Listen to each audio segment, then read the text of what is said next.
and I don't know if you can see it, but we have a few cracks in here. The LCD does not turn on at all.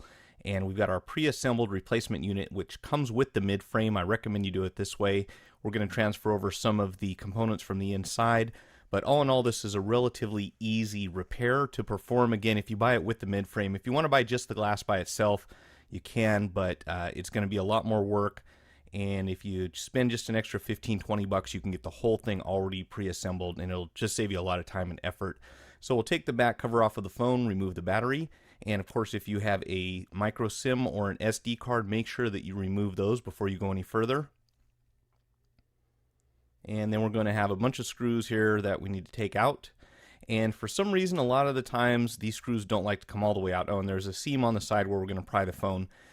These screws do like to get stuck inside the housing, so sometimes you have to kind of grab them and pull them out. You can also leave them in if you want, as long as you're sure that they're completely released, but they do have a tendency to go flying across the room when you pull on them, as does one of the inner clips on the phone that you'll see later here. So make sure you keep track of these, and obviously make sure that you count them, and we know that they have all been removed before you go any further.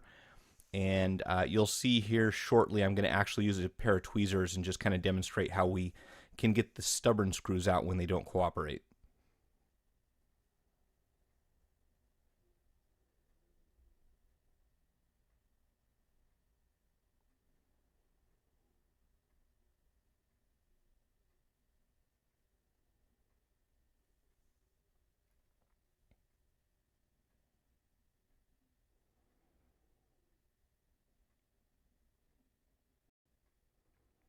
So you can see what I'm going to do here is just back this screw out, and when I know that it's unthreaded all the way, if you go in underneath the screw with the tweezers, you can actually kind of hold on to it while you're twisting and then just lift it out. So if you find that helpful, it is nice to have a pair of tweezers on hand, especially for this repair, because there are a few things that we're going to have to grab on the inside of the phone.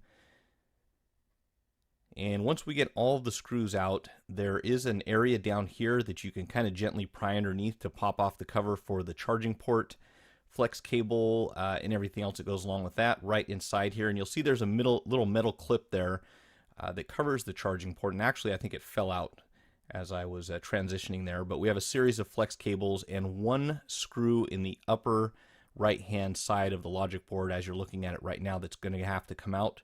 And we will transfer that all over. We'll go ahead and disconnect